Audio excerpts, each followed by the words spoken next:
So, What would you little maniacs like to do first? well, since you brought it up, From Hollywood, welcome to the Rat's Ass Podcast with Mojo I'm Elliott. thinking about freezing my eggs and declaring my eligibility for the WNBA draft today. What do you think? Who gives a rat's ass? From the musty, dusty Mojo studio on Sunset and Vine, where all the homeless Malakas and Pendejos roam, who's up for another zany, action-packed adventure? Let's do it. All right, here's what's on tap on the Wrap.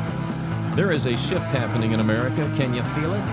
Let's talk capitalism versus socialism, shall we? It appears my comments about rock radio sucking has pissed off a few programmers in high places we'll talk about. And would you get totally naked, nude, buck naked nude, to go eat at a steakhouse? I mean, that's a lot of meat to focus on, but would you do it? Another round of Fed trauma is on the way. The secret sound is coming up, plus our usual lunacy and loose behavior, including the angry American and bonk on the head. That's what's happening today on the Rat's Ass Podcast for Monday, August 10th. I trust you had a good weekend. Did you take my advice and go mooning? You know, drive by a crowd, beep the horn, hang your ass out the window for a little reaction time? I saw none of that here in Southern California over the weekend. It was a completely ass-free weekend here. This morning when I woke up, I looked at the calendar and saw that we're 3 weeks away from our second anniversary of the Rat's Ass Podcast. We started this thing on August 29th in 2024, and wow, we're 2 years into it already. 215 episodes as of today. And for those of you who started with us and have hung in there, I know it's been hell, you masochists, but we do appreciate it. And we're very excited that we're going to be back for Season 4 in 2027. So happy for you. Have you joined Rat Nation yet? Money and merch is on the line starting in October with the Mischief Pyramid. Your deadline to sign up is September 30th. More details will be coming soon on the blog at ratsasspodcast.com. All right, let's get into the wrap today. You know, there is a shift happening in America right now when it comes to politics and what party you side with. This really isn't about left and right anymore. It's also including the young versus the old. You see, young people have been brainwashed by our universities for decades to hate America and capitalism. They're all burdened with tons of college loan debt. It's tough to buy their first home. I mean, I get it. It was tough for me to buy my first home. It always has been. Throughout the generations, the first home has always been the tough one. But you can see how easily sold these people are on how capitalism is the enemy. The younger end of the scale who decided to skip college and go their own way, they see the benefits of capitalism. They didn't go to school to get some useless degree in English Lit. They went to the School of Hard Knocks, which means you roll up your sleeves and go to work. Now, what we're also seeing is moderate Democrats saying, just hold on a minute. What the hell is this Democratic Socialists of America nonsense? I mean, lefties, real hardcore lefties like Bill Maher are starting to wake up. New York Mayor Mamdani once tweeted Karl Marx's words exactly. Not a week goes by where I don't read about some newly chosen, exciting new face in the Democratic Party. And then when that face opens its mouth, the Communist Manifesto or some other crazy shit comes out. Abolishing the Senate, defunding the police. The DSA platform says you work as much as you are able and no more than needed. If that was any closer to Karl Marx's dictum from each according to his abilities to each according to his needs, they'd be sued for plagiarism. Their most popular influencer, Hassan Piker. I don't think I can physically support the DSA more than I already have. He laments the fall of the two of the most murderous regimes in history, the Soviet Union and Chairman Mao's China. Mao Zedong is one of the great leaders. The fall of the USSR was one of the greatest catastrophes of the 20th century. The DSA itself has switched, even 5 years ago. It shunned communists. That changed. What do they have to do? Tweet out, elect more communists? Oh yeah, Sia Weaver did that.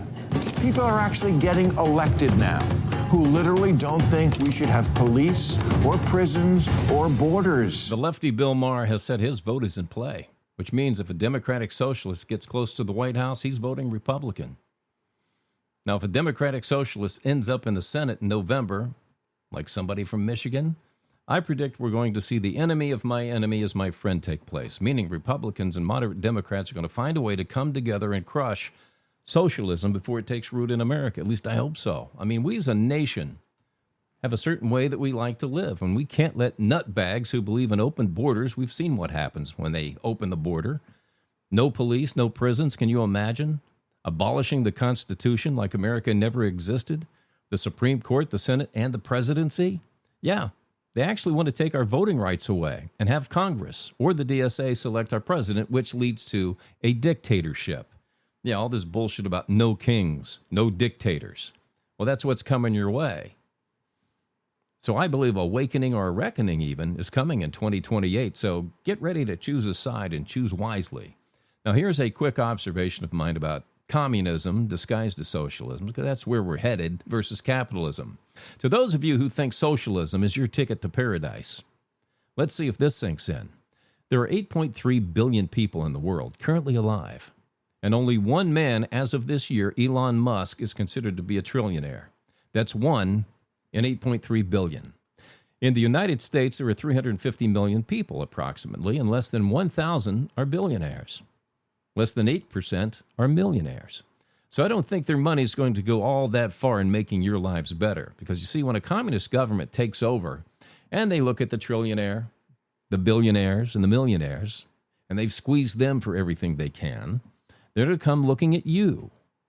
And they're going to take 70 to 80% of what you earn to pay for their utopia while you struggle. Oh, you think you're struggling now, do you? Mm-hmm. Yeah, you just wait until a communist government tells you how to think, speak, and live your life. To dumb it down for you, think back when you were 13 years old and you were getting your pubes and you knew everything about the world and you just couldn't wait to get out of the house and go explore your loins. And your parents said, you're grounded, go to your room. Or sit there until you finish your meal. And if you needed money, well, you had to earn it. You had to go outside and earn it. You'd spend 3 hours mowing grass, cutting the hedges, cleaning it up. You get $10 and they take $5 back for food. Yeah. I'm making it simple for you to understand what communism is. The United States was built and founded on capitalism. That's why there's so many dumbasses who want to come here from foreign countries and tear it down. It makes no sense. You would think they'd want to join in the fun, unless they want everything for themselves and none for you. It's been this way for 250 years, though.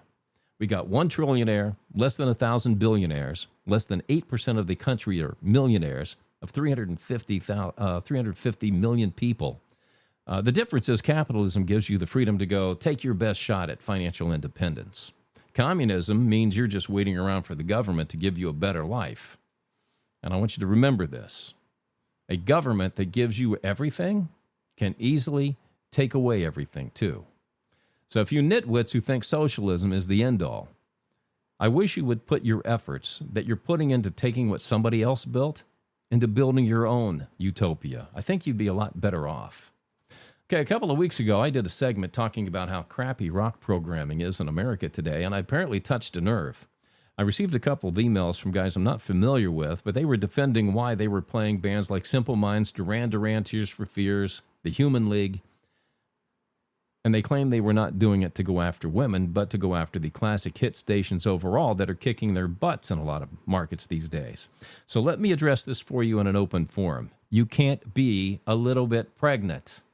I don't care if you're just going for women or just that audience and classic hits. Those people are there because they like familiarity. They like hearing the same songs over and over again. They're not going to leave that station to come to yours. They're not going to do it. Adding these songs isn't going to pull a classic hits listener to your station, but it will cause your P1 rock listeners, your preferred listeners, to leave to get what they want elsewhere. Maybe it's Spotify, Apple or Amazon Music, maybe SiriusXM. But you're going to lose them, and your numbers are going to continue to tank like they are now as you try to battle classic hits. If you're going to be a rock station, be a frickin' rock station. You're going to be far better off playing deep cuts from familiar artists than trying to win with pop hits from the 80s. I'm here to help if you want the assistance. All right, did you hear about the Florida steakhouse that offers a naked dining event once a month? Yeah, caught my eye too. The Classe Soirée Steakhouse in Hollywood, Florida is the place to go if you're into it. Yeah, once you're there, you can strip down to your birthday suit, grab a menu, sit down and order up a big old porterhouse, a ribeye, filet mignon, and some prime rib. I don't think you're going to have a conversation with the person you're sitting across from because your eyes are going to be very busy. You're going to be looking to the left, to the right, at what's walking by you. You're going to say, ooh, look at that big piece of hanging meat. Get that man a freezer. Mm-hmm. Yeah. And I thought about this. Would I do it? I said, hell no. I'm not going to go sit naked and eat steak. You know? And you couldn't take a blind man to a place like this either, especially on a humid night when it's packed with women. He's going to walk in, take one whiff, and say, hey, wait a minute. I thought you said we were going out for steak. All right, let's see.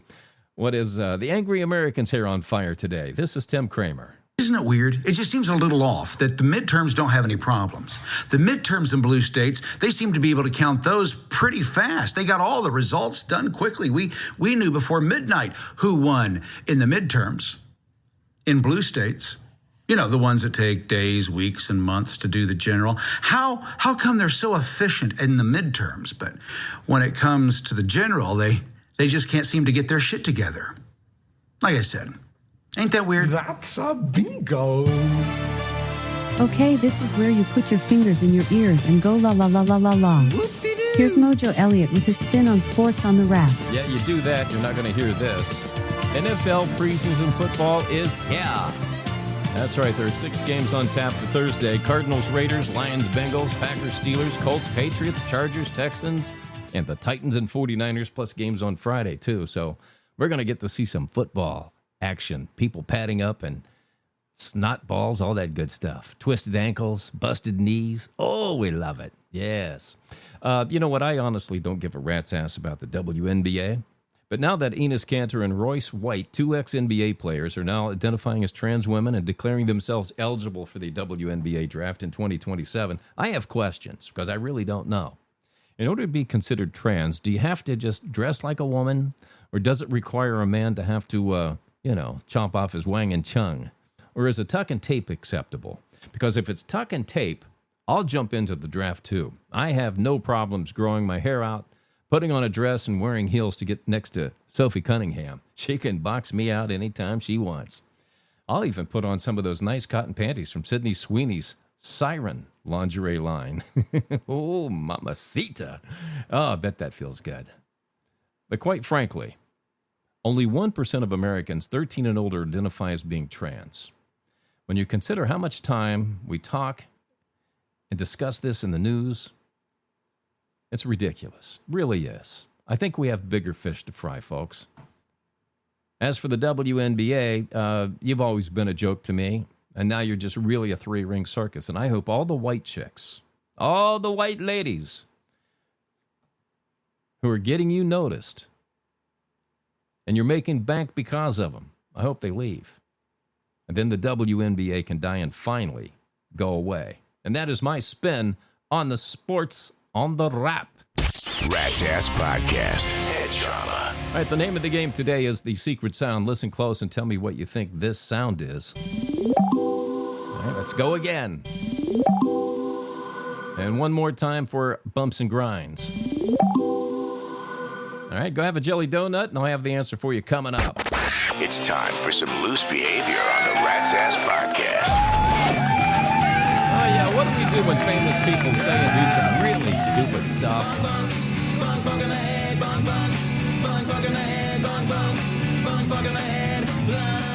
Rosie O'Donnell moved to Ireland. Remember that? But I swear to Christ, it feels like she never left. She's always on TV or on some rag or on the internet. She's returned to the USA, though, to haunt the halls of ABC, filling in for Jimmy Kimmel, and now she's going to do the 30th anniversary special for The View. And we know it's going to be a Trump bashing. So let's just give her one of these. Upside the head for letting Trump live rent-free in her head for more than a decade. And one more, just in case that one didn't sink into her hard head. And how about one more, Rosie, for wearing your hair like you look like a skunk. Skunk lady. I mean, my God, you probably smell like cooked cabbage. Hey, heads up. Here comes your celebrity cheese. All right, Brad Pitt has announced after 7 years his 62-year-old ass is off the wagon. He's back boozing again.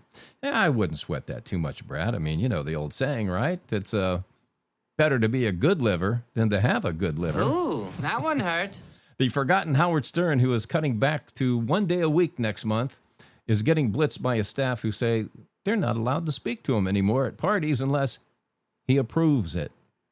He's got an approval list. Here's who can talk to me. Here's who can't. But you know what? I get it. Stern is 72 years old and probably wants to be left alone. Hell, I'm a lot younger than Stern, and I want to be left alone. I don't like to talk to anybody either. I don't even talk to Fleabag, for crying out loud. Do I, Fleabag? Everything we do is email and text, right?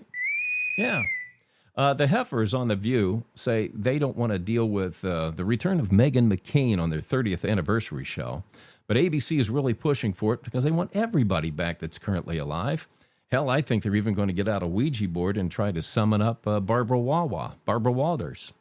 Yeah, but I don't think Meghan, maybe she hasn't committed yet and doesn't want to deal with the herd either. Who knows? We'll find out in the coming weeks. My question is, who really gives a rat's ass about this 30th anniversary special anyway? Yeah, I didn't think so. 30th anniversary review, you're probably thinking, it's 30 years too long. Pop singer Tate McRae and New Jersey Devils center Jack Hughes have called it quits. McRae said she was the one who ended it first, while Hughes says he had already moved on before she did. Translated, Hughes was banging other chicks, and when Tate found out about it, she had a cow and told him to kiss the woobus. And that is a really sucky slice of celebrity cheese today. Who gives a rat's ass? Rat's Ass Podcast. Email from our Gmail. All right, let's see if we can redeem ourselves. You can send your questions, comments, and observations to my producer, Fleabag, at ratsasspodcast@gmail.com. And anything goes. The more outrageous and salacious, the better. We like it. We like it salacious. We like it hot. Bring it on. It is impossible to offend me, so let's do it. Do it up. Jocelyn R. from Morgantown, Wet Vagina. She says, I think it's absolutely ridiculous. You encourage men to get a DNA test when they're told they're going to be a father. Where do you get off doing that? Well, here's where, and I mentioned this the last podcast as well. 3,000 out of every 100,000 children born in America are raised by men who think they're the fathers when they're not. Now, I agree it could cause some waves in a relationship, but I still stand by men should ask for a DNA test when they're told they're going to be a father. In fact, I think it should be a government mandate. Let's just take all of the risk out of it, just routinely. When a woman finds out that she's pregnant, do the DNA test right then and there. Get it done. Get it out of the way. So when she's in the stirrups pushing out that little munchkin, if it turns out to be a different nationality, the man who thinks he's going to be a dad doesn't get the shock of his life. Then it happens. 3,000 out of 100,000 kids are being raised by men who are not their biological fathers. Stephen F., Lima, Ohio, said, I saw on Facebook where you're listening to the new Foo Fighters album. What did you think about it? Well, I thank you for, putting some stock into my opinion about this. It was a good album, good Foo Fighters album. I would say it's better than But Here We Are, Medicine at Midnight, and what was the one in 2013? Sonic Highways. Probably not as good as In Your Honor or One by One. But I would put it on par with Wasting Light, Echo, Silence, Patience, and Grace that has the song The Pretender on it. But, the thing is, the best Foo album is clearly There's Nothing Left to Lose in 1999. Pretty hard to top that one. All right, Justin D. in Jacksonville, Florida. Said, what's your take on the University of Washington canceling the speaking event with Hassan Piker? As Jagger lets me know that he's ready to go get him some. Yeah, this is why I closed the door, so he can't come in and hijack the show either. But anyway, this Hassan Piker, he's a jag-off, okay? He tried to blame the cancellation on MAGA, but the University of Washington leans far more liberal than to the right. I'd say 95 to 5%. But he had to find somebody to blame it on. So being the idiot that he is, hey, let's just blame it on MAGA. All right, Michelle M., Chandler, Arizona. Do you realize if Camel Toe Candy listens to your show, you probably told her Moose Knuckle Mike hooked up with another girl in Maui? Yeah, you know what, Michelle? It's possible. But I haven't heard from her yet, so that leads me to believe she's unaware of it, or she's just really pissed at me. But to be safe, I better text Mike and let him know what I did so he can lawyer up. All right, Brandon K., Santa Ana, California. Oh, boy, we got a dating dilemma today. Well, isn't that special? Yeah, Brandon said he went out on a date with this really hot girl a couple of weeks ago. Said we hung out on the pier at the beach, talked until 2 a.m. before he took her home, and then we sat on our porch and talked until sunup. I thought it went really well, but now she won't respond to me. What gives? You moron, If a chick stays up all night with you and all you want to do is talk, buddy, you don't need a woman. What you need is a parrot. Rat's Ass Podcast. Head trauma. All right, we're playing the secret sound today. Did you figure out what this sound is? Okay, if you guessed the YouTube opening sound effect, congratulations, baby. You got it right. But if you missed it, go see a doctor about your head trauma and get well soon. I'm going to put a lid on this one so I can go head to the mall this afternoon and scrub mannequins. Yeah, I have a good time, man. But first, is this real or is it riffraff? Studies show 91% of people are no longer friends with someone they once considered their best friend. Alexa, is this real or is it riffraff? Mojo, my man, this is sad but true. Is there a reason why this happens? Usually it's because life changes and people change. Well, does this happen more to men or women? It actually happens a lot more to women than it does men. And why is that? In most cases, it's due to a woman's best friend having intercourse with her man and the end of having a cat fight. Oh, the old cat fight, huh? You know what? How cool would it be to bring back mud wrestling and offer cat fights again? Oh, you don't like that idea, Alexa? Okay, well, maybe you'll like this one. Here's your muzzle. And this. Get the fuck out! Yeah, I got a few shout-outs for Rat Nation for you. Chuck Borum of Erie, Pennsylvania. Daphne Hayes of Champaign, Illinois. Alan Schoonemaker in Boulder, Colorado. And Robbie Smoltz in Reno, Nevada. And around the world to folks in Vancouver, Canada. We spit that out. Vancouver, Canada. Glasgow in the UK. And Paris, France. And you know what? I think I deserve this. I'm going to top off this glass with some rum and toast you right after I do this. Now's your chance to be one of the few and the loud. Join Rat Nation at ratsasspodcast.com. Membership does have its rewards, All right, that's a wrap for this episode of the Rat's Ass Podcast. Go to ratsasspodcast.com to visit our hub and listen to previous episodes. Read the blog. It is loaded with lots of hot topicality, including Radio Wars and the Walk of Shame. The Rat's Ass Rock TV has a new top 10 this week. Join the mischief at Rat Nation and connect with us on the socials. We're going to do this again on Thursday, August 13th. Take care of each other, and thanks for stopping by the Rat's Ass Podcast in partnership with the Oz Podcast Group. Cheers, everybody. The conversation continues between podcasts on X and ratsasspodcast.com. ratsasspodcast.com.